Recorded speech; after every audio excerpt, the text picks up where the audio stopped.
Sean Diddy Combs will be in Manhattan federal court today for the start of his sex trafficking and racketeering trial. Fox 5 New York's Briella Tomasetti joining us live in Lower Manhattan with more on what to expect from today's proceedings. Briella, good morning.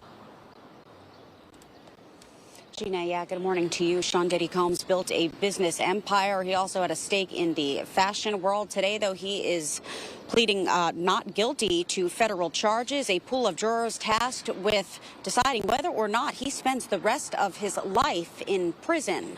Back in September, Sean Diddy Combs was indicted on charges of sex trafficking, racketeering, and transportation to engage in prostitution. He was arrested at a Manhattan hotel where he had been staying in anticipation of his eventual indictment, and he's been held without bail ever since then. Prosecutors allege that Combs used his business empire to conduct freak-offs, which they describe as highly orchestrated sex performances. They also claim he used his power and influence to force women into participating. The judge presiding over the trial, Arun Subramanian, was nominated to the Southern District by former President Joe Biden in 2022 and confirmed by the U.S. Senate a year later. He ruled last week that Combs can wear non-prison clothing in the trial, and he's also allowing the 2016 surveillance video of Cassie Ventura being beaten by Combs to be used in court. The federal case revolves around 4 alleged victims who are all, by the way, expected to testify. This week, prosecutors and defense lawyers will choose 12 jurors plus 6 alternates.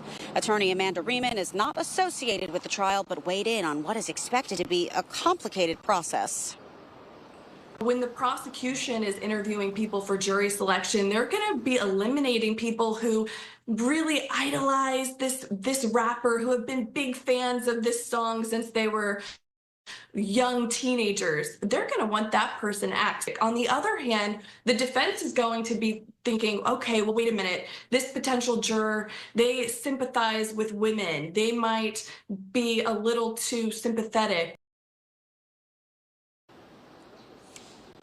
Now, alleged victims will be allowed to remain anonymous and use pseudonyms if they wish. Again, jury selection starting at 8:30, just a little while away from now, and then opening statements, if all goes according to schedule, will begin on Monday, May 12th. We are watching the courthouse closely, Gina. No high-profile arrivals just yet, but it is a busy day here with media already swarming the area directly outside. We'll send it back inside to you. All right, Fox 5 New York's Briella Tomasetti. I can only imagine how crowded it's going to be, obviously, as you mentioned, this being a high-profile case. Briella, thank you so much for providing us the latest details. I hope you have a great rest of your day. Thank you.